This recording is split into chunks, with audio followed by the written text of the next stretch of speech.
E agora, amigos e amigas, vamos para a nossa entrevista de hoje aqui no nosso programinha de Meu Deus. E a entrevista tá muito especial, porque a nossa convidada é filha do seu Eduardo, que está nos ouvindo agora em BH, pelo 88,7, e também é professora de Relações Internacionais. Ela é apaixonada por geopolítica, por história e geografia. Ela entende tudo que está acontecendo no mundo, todos os conflitos, tudo que está acontecendo nesse mundinho de Meu Deus. Ela é a pessoa mais seguida no segmento, ela tem mais de 400 mil seguidores no Instagram. É a Martina Giovanetti, senhoras e senhores!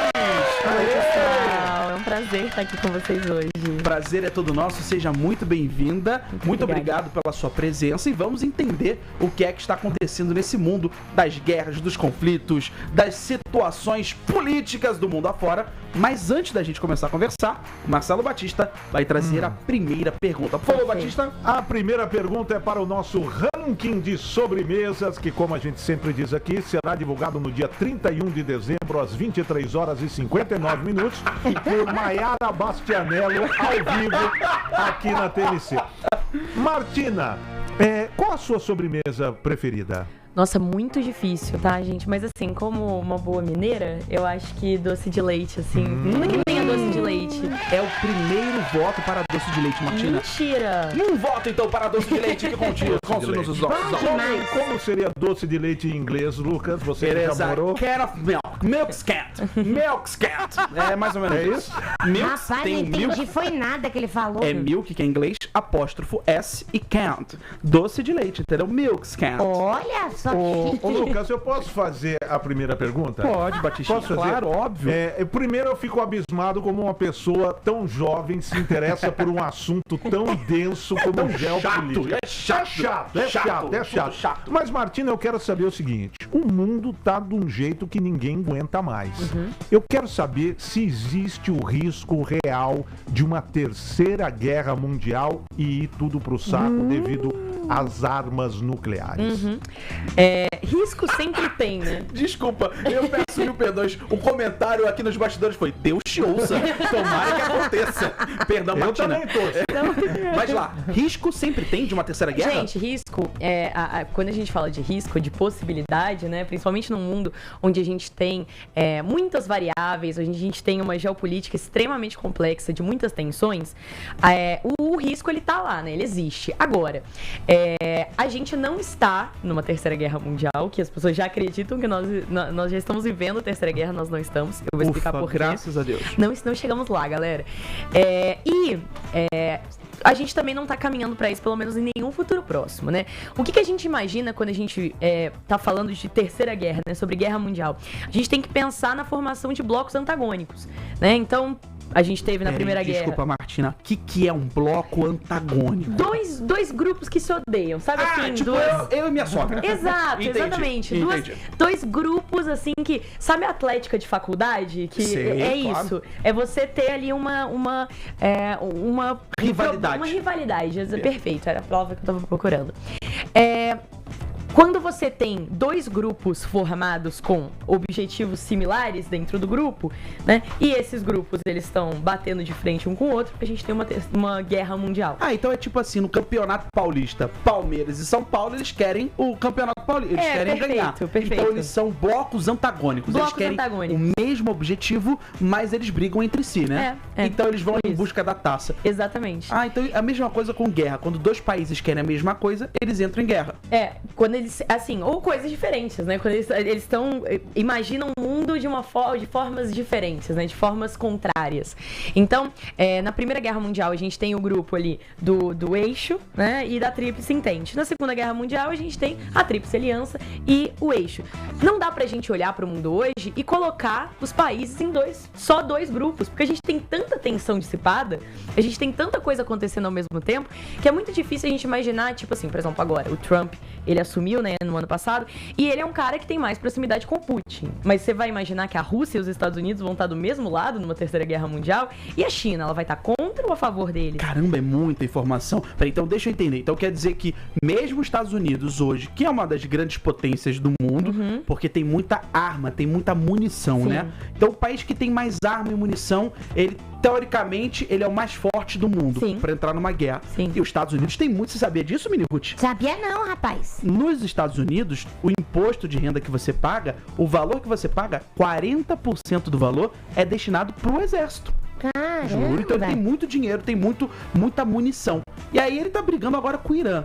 Isso não pode gerar uma terceira guerra mundial? Eu devo me preocupar, doutora? É uma tensão regional até o momento. É uma tensão que tá ali na região. É briga de vizinho. É briga de...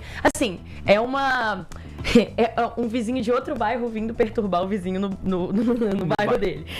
Mas sim, é uma questão regional. E é uma questão regional que já existe, assim, gente, há muito tempo, né? O Irã e os Estados Unidos, eles tinham boas relações diplomáticas até 1979. A gente tem a Revolução Iraniana, que instaura, né, o que a gente conhece hoje como o regime dos ayatolás. E a partir de então, o Irã e os Estados Unidos, eles se colocam em posições antagônicas. Então, essa coisa que eu falei do antagonismo, né, de serem brigados. O Irã e os Estados Unidos, o próprio regime dos ayatolás, na realidade, ele é um regime extremamente anti-americano, sempre foi. Sempre foi um regime contra a presença dos Estados Unidos e do Ocidente, no geral, no Oriente Médio. Então, esse país que tá lá, a gente nem sabe, né? Se me perguntarem agora onde fica o Irã, eu não vou saber falar. Sabe, Batista? Não. Sabe, Mini Ruth? Ah, deve ser aqui perto do Brasil. Provavelmente, alguns dos nossos ouvintes também não saibam, e não tem que se vergonhar. A gente não sabe. Então, esse país que fica lá escondidinho, no meio, tá lá no Oriente Médio, esse país, ele nunca gostou dos americanos. Nunca foi com a cara. Também nunca foram na Disney, deve ser por isso que não gostam. Pode ser. Quando forem à Disney, vão amar. Desde 1979 eles não se dão bem. Tem só visto negado, aí vai começar a odiar mesmo. Vai começar a brigar. E aí tem essa briga que tem muita gente dizendo que é por conta de petróleo. É verdade isso? O petróleo hoje, ele é um dos elementos geopolíticos mais importantes que a gente vê aí em conflitos internacionais, né? Que a gente vê presente em conflitos internacionais. A questão do petróleo, o petróleo, ele é descoberto no Oriente Médio, no Irã, tá? A primeira reserva de petróleo no Oriente Médio, que se tem registro em 1908 no Irã. E a partir de então, o Oriente Médio, ele tem se tornado um ponto de atenção para os Estados Unidos, para a China, para a Rússia, porque o petróleo, ele é importantíssimo para o desenvolvimento de indústria, o desenvolvimento civil, né, de um país. Então, quando a gente está falando da exploração do petróleo no Oriente Médio especificamente, até 1979, o Irã vendia petróleo tranquilamente para os Estados Unidos, ele tinha uma boa relação, só que a partir da Revolução, né, o novo governo, ele passa a ter essa postura anti-americana e começa a ter várias tensões ligadas a isso naquela região. Então o que aconteceu, Batista? Mini Ruth? Eu entendi tudo. Agora vai lá o professor. Meu Felipe Deus. Neto. Gente, dois nerds juntos eu não vou aguentar, hein? Agora nós temos o Felipe Neto Eu agora na entendi TMC. tudo. É muito simples, muito simples. Tinha uma fabricazinha vendendo doce, e aí ela vendia doce pra um gordinho americano. O gordinho americano comprava doce. Só que delícia esse doce. Tô comprando. Aí mudou o dono da fábrica. O dono da fábrica falou, não vou mais vender pra gordinho americano. E aí o gordinho americano agora ficou sem doce. Ele falou, o quê? Eu não vou ficar sem doce, que eu amo doce. Não mexe na comida de gordinho, eu entendo Eu bem. entendo disso. Não, mexe no meu doce. Mexeu no doce do gordinho pra bravo. Tá pencas da vida e agora fala, você não vai me dar doce? Então eu vou invadir a sua loja e vou brigar pelo doce. É essa situação que tá acontecendo entre Irã e Estados Unidos. Isso pode ser lucrativo de alguma forma? Sempre pode, né? Os Estados Unidos, ele investe muito na sua indústria bélica. Então, quanto mais, né, o Lucas Quanto até mais falou... guerra, mais quanto ele mais vende. guerra, mais dinheiro eles ganham. É mais ou menos isso. É porque... Agora, pode falar. Não, Batista, você, por favor. Ô Martina, mas agora por que esses conflitos, se os Estados Unidos têm todo esse poderio bélico, essa força toda, por que esses conflitos se arrastam assim durante um grande tempo? Não era mais fácil, vamos acabar com tudo isso de uma vez e já era, o petróleo é nosso. Por que demora? Existe uma diplomacia por trás? Existe sempre uma tentativa de negociação, até porque se você consegue convencer o Irã a te vender petróleo, né, e você ainda tem uma influência geopolítica ali, você consegue impor uma influência geopolítica, é o melhor dos casos. Enquanto isso não rola, eles tentam pelo conflito. Agora, vocês falaram de bomba nuclear, né? De guerra nuclear. A própria existência de mais de um país com bomba nuclear impede a sua utilização, né? Porque quando dois países têm bombas nucleares, eles sabem que se eles começam uma guerra nuclear, essa guerra muito provavelmente vai ser a última. Então, eles muito provavelmente também não vão utilizar esse poder nuclear, que talvez seja o que fosse necessário para poder destruir um país inteiro de uma vez só. É que nem no seu bairro, Mini Ruth. Tem um vizinho maluco lá que é armado, Não. e aí tem outro vizinho maluco que é armado. Eles brigam entre si? Não. Tá vendo? Porque cada um tem a sua própria arma. Cara, mas o senhor já tem uma dúvida. vai. Não existe teste psicológico, toque psicológico pra esse povo, não? Devia ter, né? Devia ter, Um gente. psicotécnico. Um psicotécnico. Mini Ruth, eu estou junto com você. Eu acho que qualquer líder de nação tem que passar por um teste, um exame psicológico, psicotécnico. Não, se você aplica um psicológico. psicotécnico nos líderes de Estado, nenhum passa. Nem Quase passa. nenhum vai Não passa. E falando em bomba, você acha que o Brasil deveria ter uma bomba atômica, Martina? Cara, eu acho que discutir bomba atômica no Brasil é a mesma coisa de você discutir um bebê brasileiro falar mandarim, sabe? Tá muito longe da realidade, assim. Não, mas a gente teve o pessoal lá da tragédia que aconteceu em Goiânia, Aham. do Césio 147, que teve Sim. essa coisa com questões nucleares. Radioativas. Radioativo. A gente não poderia ter uma bomba radioativa? Você acha que a gente não saberia lidar com Urânio. isso? Né, então, não, o Brasil ele não tem nem capacidade pra poder desenvolver uma bomba agora e existem dois problemas. O primeiro deles Não é brasileiro que... mesmo. É assim, o Brasil ele tem uma democracia que ainda é muito nova, muito instável, então ter uma bomba atômica talvez não seja o melhor cenário pra nós, né? E também, pra além disso, né, pra desenvolver uma bomba atômica você precisa de transferência de tecnologia, alguém precisa ensinar a gente a fazer, porque a gente não sabe, e a gente participa de agências internacionais que regulam se a gente tá perto ou não de desenvolver uma bomba atômica, se existe uma vontade do Brasil ou não de desenvolver uma bomba atômica. O momento que os Estados Unidos achar que existe uma vontade do Brasil de desenvolver a bomba atômica, a gente vai de Irã, né? A gente, pra que bomba? Já temos o Tchacabum, para com isso. Bom, então você tá ouvindo a Martina Giovanetti, especialista em relações internacionais. Ela entende tudo que está acontecendo no mundo, tudo. E a gente vai tentar explicar de uma maneira bem simples pra você. Porque vem os jornalistas falando assim, todo engravatado, por que o que está acontecendo? Globo News. Globo News. Globo News. Você acompanha agora esse conflito interno do geopolítico que destrói o Brasil e transforma em acamaladade. Mas aí a gente está tentando explicar de uma maneira mais simples, da mesma maneira que você conversa com a sua vizinha fofoqueira. Somos nós. E Martina, você é uma vizinha fofoqueira. eu Você sou bem conta fofoqueira. tudo que está acontecendo no mundo pros seus seguidores. Exatamente. Você conseguiria fazer o mesmo agora pra gente? Tentar explicar o que é que acontece entre Israel e Palestina, mas de uma maneira simples, didática, que a minha avó, Dona Sônia, consiga entender. Nossa, gente, esse sim, é um conflito, assim, que ele se desmonta lá da Primeira Guerra, assim. Aquela região, ela era uma região que era ocupada por um reinado, né, pelo Império Otomano, famoso. Essa era uma região que fazia parte do Império Otomano. Até então, né, a gente tinha já a existência de judeus, de judeus palestinos, inclusive, de muçulmanos, de cristãos, e eles viviam em relativa harmonia ali. Só que a partir da Primeira Guerra e a partir da descoberta do petróleo, que foi mais ou menos na mesma época, ali naquela região, o Reino Unido ele começa a ocupar aquela região que a gente hoje conhece como Israel, né? E a partir dessa ocupação, a gente tinha um problema muito grande de antissemitismo na Europa, né, de ódio contra os judeus, já naquela época, já desde a Primeira Guerra. E o que começou a rolar é que o governo inglês começou a meio que matar dois coelhos com uma cajadada só, assim, eu posso mandar essa galera pra fora do meu país e eu ainda posso dar pra eles o que eles querem, né, que o movimento sionista na época nasceu, exigindo a criação de um Estado, um Estado judeu, né. Então a gente ajuda eles a criarem esse Estado e a gente ainda manda essas pessoas pra lá pra poder ocupar o território que a gente precisa ocupar de alguma forma, mas que a gente não tem nem dinheiro nem disposição pra fazer isso agora, porque estamos passando por uma Primeira Guerra Mundial. Então já sei como explicar, já sei. Captei vossa mensagem, amada mestre. Diga. Mini Ruth, sua família está em guerra. Tá brigando sua família. Ai, todo Natal, gente. Nossa, Todo Natal, toda a família briga, né? Sim. Imagina o seguinte, sua avó é a matriarca da família. Certo. Sua avó que manda em tudo, não é assim na sua casa? Sim. E sua avó não gosta da nora dela. Não gosta da minha nora. É normal, é verdade. Normal, né? Aí ela fala assim, ô Norinha, eu não quero que você venha aqui no Natal, não quero que você fique aqui nessa família. Eu tenho outro terreninho que eu nem faço questão dele. mas lá tem uma pocinha d'água. Você não pode ficar por lá não pra cuidar? E aí foi isso que aconteceu, entendeu? Caramba. O Reino Unido falou assim com o povo judeu, falou, pessoal judeu, meus amigos judeus, vão lá pra esse terreninho aqui, vocês não querem um lugar? Você não quer uma casa pra morar? A nora da sua avó não quer uma casa pra morar? Deu o terreninho pra eles, entendeu? Olha. Mesma coisa. Aí foram lá os judeus morarem em Israel. Aí batizaram, teve todo o batismo. E aí isso começou uma ocupação, e aí depois, né, dos horrores da Segunda Guerra, do Holocausto, tudo isso, a ONU cria o Estado Oficial de Israel, né, e enfim, cria ali no território palestino. E Israel começou a aumentar cada vez mais esse território por meio de ocupação militar.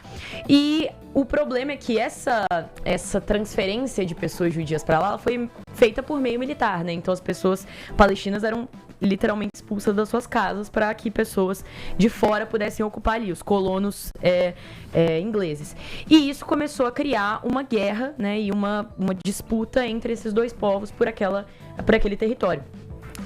A partir de um certo período, né, a partir da criação do Estado de Israel, todas as pessoas judias, elas tiveram a sua nacionalidade transformada de Palestina para Israel, só que as pessoas muçulmanas, elas acabaram sobrando nesse meio, e elas permaneceram como palestinas, só que em território que elas não tinham direitos, enfim, e isso se torna hoje, e enfim, mas os Estados Unidos também têm interesse naquela região, investe muito militarmente, e a guerra continua. Me surgiu uma dúvida, porque você tá falando de guerra, né? Então tem guerra por causa de petróleo, tem guerra também envolvendo religião. Você acha que no Brasil pode existir uma guerra sobre as religiões que tem um dia ou não? Ah, não, muito difícil. O Brasil é um país já que nasceu da diversidade, né? O Brasil é um país que lida muito bem com essa questão da diversidade. Então eu acho muito difícil isso acontecer. A gente tem também o poder judiciário, enfim, para evitar que isso aconteça, mas... ou pelo menos tentar. Eu falei isso. Eu acho que é pra tentar, né? Pelo menos tentar. Mas, não, acho difícil. E, Martina, sempre nesses conflitos, os últimos que tiveram aí pelo mundo, na minha opinião, o Brasil sempre se posiciona do lado errado. Você concorda Sério? com isso? O que você tem a dizer sobre isso, hein? Cara, eu acho a diplomacia brasileira, ela é uma diplomacia muito pragmática. Porque o Brasil é o seguinte, galera. O Brasil, a gente tem uma diferença entre política de governo e política de Estado, tá? Qual que é a diferença? Política de Estado é política do Estado brasileiro. Independente de quem tá no governo, essa política permanece. E política de governo é aquela política aí que a cada 4 anos destrói uma política, criam outra igual, enfim, essa coisa. A política externa do Brasil, ela é uma política de Estado. O Itamaraty, o nosso Ministério das Relações Exteriores, né, é um dos ministérios mais descolados, assim, dessa questão do governo. Então, independente de quem tá no governo, a gente consegue fazer traçar uma linha de lógica entre as ações do Itamaraty. E o Brasil, ele sempre se posicionou como esse país extremamente amigo de todo mundo, né? Que não quer problema com ninguém, que não quer briga com ninguém. Gratiluz. O país, gratiluz. O país que está disponível para resolver qualquer parada, qualquer conflito, né? Um país grande, um país com muita coisa para vender, muita coisa para disponibilizar. É o primeiro país a discursar na Assembleia das Nações Unidas, né? Não é à toa. É um país que todo mundo tem uma proximidade ali, que consegue ser amigo de Rússia ao mesmo tempo que é amigo dos Estados Unidos, que é ao mesmo tempo que é amigo de China, que é ao mesmo tempo que é amigo de África do Sul. Então, a diplomacia brasileira, ela é o que o Celso Amorim classifica como ativa e altiva, né? Ela vai atrás, ela é extremamente... como é que é quando a pessoa ela toma iniciativa pra fazer as coisas? A palavra proativa. Proativa, perfeito. Ela é proativa, ela vai atrás, ela se coloca. Então a gente tem, inclusive, guerra da Ucrânia, guerra da Palestina, O Brasil tá sempre ali, gente, se vocês precisarem de alguém pra resolver isso aí, eu tô disponível, tá? Pra mediar o conflito. Nós somos o vizinho legal, nós somos isso, entendeu? No mundo, Exato. pega o mundo, nós somos o vizinho que na reunião de condomínio... Não tinha como ser diferente, né, gente? Tem feijoada, caipirinha aqui. Não existe carisma como do brasileiro, gente. Se derem um orçamento a mais pra gente, a gente conquista o mundo. Com Falando certeza. em orçamento a mais, nós temos aqui uma ação. São mensagens, né? São mensagens. Os nossos roteiristas selecionaram mensagens dos nossos ouvintes para a Martina, ela que é uma especialista em geopolítica, ela sabe tudo o que está acontecendo no mundo e está explicando para você que nos ouve com seu ouvido. Vamos agora dar o direito dela de responder mensagens que enviaram para nós. Com vocês, o Marcelo Batista. Vai, Opa, Batistinha. o primeiro aqui, ó, Martina, Ele diz, queria lutar na guerra da Ucrânia só por um ano para levantar um dinheiro. É vantagem? Pô, aí eu acho que depende do que é vantagem pra você. Assim, gente, dependendo do país, né, dá muito dinheiro, de fato, você participar do exército. Mas ser de baixa patente, você arriscar sua vida ali, acho meio... Tem um amigo meu que foi lá fazer isso. Sério? Mentira. É verdade. Em busca de financeiro ou por honra? Não, mesmo? ele foi por ideologia. Legal, Mas bacana. voltou, tá por lá. Não, tá por lá ainda. Te falar que eu acho que é muito mais legal eu lutar por ideologia do E que eu por acho dinheiro. que te deixa mais forte, né? Quando Com você vai por certeza. ideologia do que quando você vai por dinheiro. Porque o primeiro horror que você vê, você vai falar, não vale. Tchau. Pois é, mas é muito triste pensar que vários jovens que vão aos campos de guerra acabam morrendo por conta de velhos que não sabem dialogar Exato. e decidem entrar nessa confusão. Próximo comentário, vai, Miniruth. Irã e Iraque são vizinhos? O Irã e o Iraque são vizinhos. Estão ali um do lado do outro. Mais uma dúvida de um ouvinte. Por que os Estados Unidos têm bomba atômica, mas não quer que o Irã tenha? Porque quanto mais países têm bomba atômica, mais ameaçado está o próprio poder nuclear dos Estados Unidos, né? A gente tem um problema que é o seguinte, quando tem... Sabe aquela coisa muito cacique pra pouco índio? É uma coisa meio isso, sabe? Se tem muita gente que consegue mandar, ninguém manda de verdade e acaba sendo um problema pra quem tinha esse poder inicialmente. A China vai dominar o mundo? Sempre existe essa possibilidade também. A gente vê aí dentro do capitalismo, a gente observa ciclos hegemônicos, né? Então, o que é hegemonia? É o país que é o mais poderoso de todos. Então, ao longo da história, a gente teve ciclos. Então, a queda, a ascensão e a queda de hegemons, né? Dos países mais poderosos do mundo. A gente teve o ciclo genovês, a gente teve o ciclo holandês, a gente teve o ciclo inglês, e a partir da Segunda Guerra, a gente vê os Estados Unidos surgindo como o país mais poderoso do mundo. Se a teoria de relações internacionais está correta, esse ciclo vai acabar eventualmente. Quando a gente pensa que alguém vai ter que substituir os Estados Unidos nesse posto, né, muito provavelmente, eu acho que a primeira coisa que todo mundo pensa é a China, né? Afinal, eles são, talvez, o país que esteja mais colado aí nos Estados Unidos no quesito econômico. Olha aí, que interessante. Tá vendo? Bom, agora, minha querida amiga Martina, posso chamar de minha querida amiga? Pode, com certeza. Senhor Eduardo, que nos ouve, seu pai, não vai ficar enciumado? Não. Então tá bom. Gostaria de tirar uma dúvida com você. Sim. Os Estados Unidos está brigando com o Irã por petróleo, certo? Aham. E aí, o preço do petróleo sobe. Uhum. E agora pro tiozinho, que é dono da Kombi, Uhum. que faz piruinha, o que é que muda na vida dele? Quando o preço do petróleo sobe, pensem, no Estreito de Hormuz, que é o pedaço de mar que o Irã tem, né, para poder passar navios de petróleo, por lá passa 20% de todo o petróleo do mundo, né, porque é a saída, é o escoamento do Oriente Médio. Então, muitos dos países que a gente conhece hoje como os grandes produtores de petróleo, levam o seu petróleo para o resto do mundo por meio desse estreito que é controlado pelo Irã. Quando começa a guerra, os Estados Unidos atacam o Irã, o que o Irã faz? Fecha esse estreito. Se você... Lembra quando teve a greve dos caminhoneiros? Lembro, claro. Que a gente teve falta de gasolina, a gasolina ficou Sim. extremamente cara. É por isso, é porque não tem oferta. Não tem oferta de gasolina. Acaba, como o estreito tá fechado, eles não tem como mandar essa gasolina e ela acaba ficando mais cara. Quando a gasolina fica mais cara, o que interfere diretamente na nossa vida? Além da gasolina, que acaba, obviamente, ficando mais cara. A gasolina do avião que leva os insumos, as coisas que a gente come, ou do navio que traz pra cá as coisas que a gente importa, o café que você come, o azeite que você come, tudo isso encarece o transporte desse alimento. E por isso, quando ele chega na prateleira, ele também fica mais caro, tá? Então, não é só a gasolina em si, mas tudo que precisa de transporte, tudo que precisa de logística, tudo que envolve o petróleo de qualquer forma, acaba ficando mais caro e acaba faltando também. Isso influenciou, inclusive, na tintura de cabelo do Donald Trump, porque o petróleo é usado na tintura. Ele usava ali o Strawberry Blonde e há pouco tempo ele parou de pintar. Pois Você acha que né? ele foi influenciado pela... Com certeza. Eu acho que ele tá, ele já tá... Eu acho que ele não tá dando nem tempo, pra ser honesto, pra sentar e poder te pintar o cabelo. E falando no Trump, a gente viu que ele invadiu a Venezuela e pegou Maduro. Sim. E agora ele veio com esse papo aí que quer classificar o Comando Vermelho e o PCC como organizações terroristas. Você acha que o Brasil corre o risco de ser invadido pelos Estados Unidos, eu tô preocupado com o meu visto, é isso? Galera, de novo, risco sempre tem, né? Eu acho que se a gente vai avaliar possibilidades, a diplomacia brasileira tá dando conta aí do Trump, até o momento, pelo menos. Do jeito que dá, né? Do jeito que dá conta, que dá pra dar conta dele. Quando a gente fala dessa classificação, né, de terrorista, o que pega? A lei estadunidense, ela fala o seguinte, que se o presidente, ele tá fazendo um ataque para poder barrar um grupo terrorista, para poder parar o avanço de um grupo terrorista, ou enfim, derrotar um grupo terrorista, ele não precisa de aprovação do Congresso para fazer esse ataque.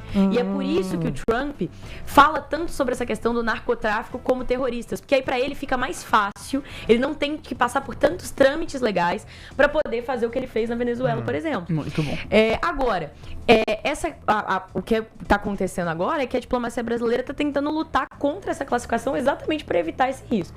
Então, enquanto essa classificação não for oficializada, a gente tá salvo. Mas na sua opinião, seria uma boa, seria uma maneira de acabar com essas organizações, o narco-estado aqui no Brasil? Eu acho que é só você ver a quantidade de grupo aí que os Estados Unidos classificam como terrorista e eles não conseguem acabar nunca, né? Entendi. Então, se fosse o caso, a gente não teria mais Talibã, não teria mais Al-Qaeda, não teria mais Estado Islâmico, e a gente tem porque essa classificação não necessariamente é efetiva. Muito bom.